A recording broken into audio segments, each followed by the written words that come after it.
levar pelo Espírito Santo. Aleluia, Deus aleluia. Oh, glória a Deus, aleluia. Ele vai cantar a mamãe, aleluia. Sabe o que Deus está falando aqui nessa noite? Ele quer levantar eu e você, aleluia, como uma pedra, aleluia, como uma rocha aqui nesse lugar, aleluia, como vertente de águas, aleluia, águas que saram, águas que curam, águas que libertam, águas que transformam, aleluia. Ele vai cantar a mamãe, aleluia. Abra tua Bíblia no livro de 2 Timóteos, no capítulo 2, o versículo 1, aleluia. Eu sinto a presença dele aqui. Oh, glória a Deus, aleluia. Ele está aqui nessa noite, aleluia. E Deus gosta, pastor Naldo, de decência e ordem nos cultos.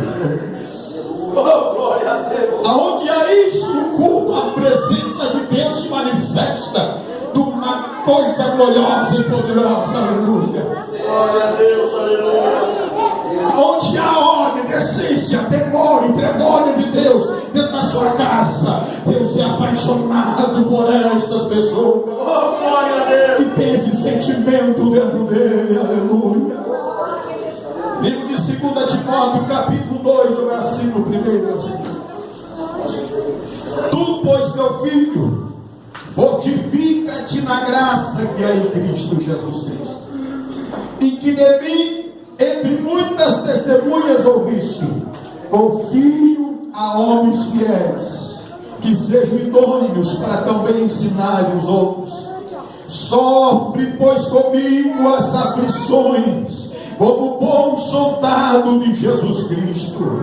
Ninguém que milita se embaraça com o negócio desta vida, a fim de agradar aquele que alistou para a guerra. E se alguém também milita, não é coroado, senão militar legitimamente. O lavrador que trabalha deve ser o primeiro a gozar dos frutos. Considera o que digo, porque o Senhor te dará entendimento em tudo. Lembra-te de que Jesus Cristo, que é da descendência de Davi, ressuscitou dos mortos, segundo o meu evangelho, aleluia. Como eu assento, glorificando a Deus nesta noite, aleluia. Louvado é o nome do Senhor e Salvador Jesus Cristo. Primeiramente, agradeço a Deus